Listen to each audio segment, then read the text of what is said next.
5ကိုအခန်း9လောက်ထိသင်ပြီးသွားတာနဲ့ရေးလို့ရတဲ့စာကြောင်းလေးတွေကိုကျွန်တော်တို့ကြည့်သွားရအောင်เนาะ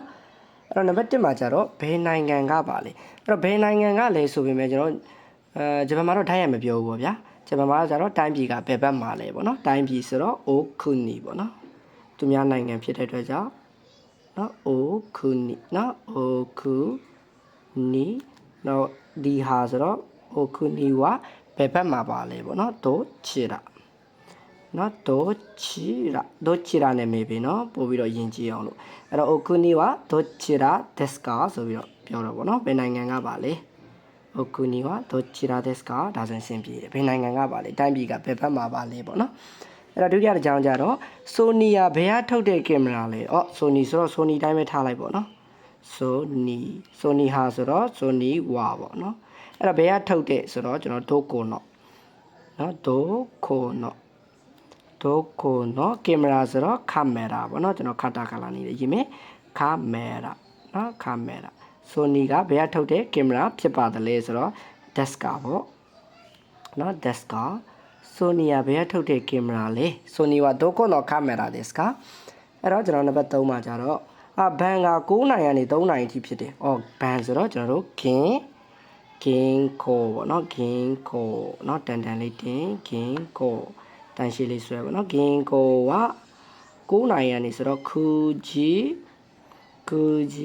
ကာရာပေါ့နော်ခူဂျီကာရာ3နိုင်အထိဆိုတော့စန်ဂျီအထိစေမာတယ်နော်မာတယ်ဖြစ်ပါတယ်မာတယ် das ပေါ့နော်လွယ်ပါတယ်ဂင်ကိုကခူဂျီကာရာစန်ဂျီမာတယ်ですရုပ်ရှင်နဲ့လွယ်ကူတယ်နော်နံပါတ်4ကိုဆက်ကြည့်မယ်နံပါတ်4ကဒီအဘိဓာန်ကဣဆာရဲ့ဟာဖြစ်ပါတယ်ဒီအဘိဓာန်ဒီဆိုတာ ਨੇ ခိုနိုနော်အဘိဓာန်ဆိုတော့ G ရှော်ပေါ့နော်ခိုနို G ရှော်ဝါဣဆာရဲ့ဟာဆိုတော့ E နော်ဣဆာရဲ့ဟာ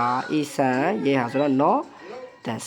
နော်ဣဆာ no das ခိုနို G ရှော်ဝါဣဆာ no das ဒီအဘိဓာန်ကဣဆာရဲ့ဟာဖြစ်ပါတယ်is not this ကဲဟုတ်ပြီအဲ့တော့နံပါတ်5မှာကြာတော့ကျွန်တော်ဘယ်တုန်းကဘယ်သူနဲ့ဂျပန်ကိုလာခဲ့တာလဲဘယ်တုန်းကနော်ဘယ်အချိန်ဆိုတာ ਨੇ ကျွန်တော်ခေါင်းထဲမှာပြေးဝင်ရမှာက it's ပေါ့နော် it's ဘယ်တုန်းကဘယ်သူနဲ့ဆိုတော့ဘယ်သူဒါ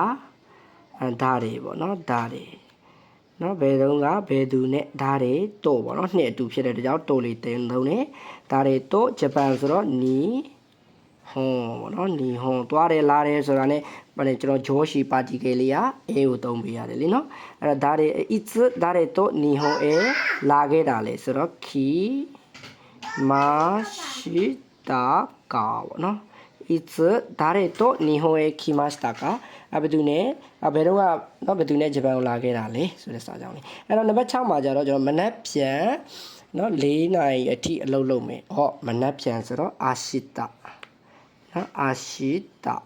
4နိုင်အထိနော်4နိုင်ဆိုတော့ယောကြီးနော်ယောကြီးနော်ယွန်းလည်းမဖြစ်စေနဲ့ရှိလည်းမဖြစ်စေနဲ့အထိဆိုတော့မာတယ်ပဲနော်အထိဆိုတာ ਨੇ မာတယ်နော်ခေါင်းထဲမှာပြေးဝင်ပြီးတော့နော်ရောက်နေရမယ်ယောကြီးမာတယ်အလုပ်လုပ်ပါမယ်နော်အလုပ်လုပ်တီးဟာတာရာခိမတ်နော်ဟာတာရာခိမတ်နော်မနေ့ပြန်4နိုင်အထိလုပ်လို့မယ်အာစတာယောကြီးမာတယ်ဟာတာရာခိမတ်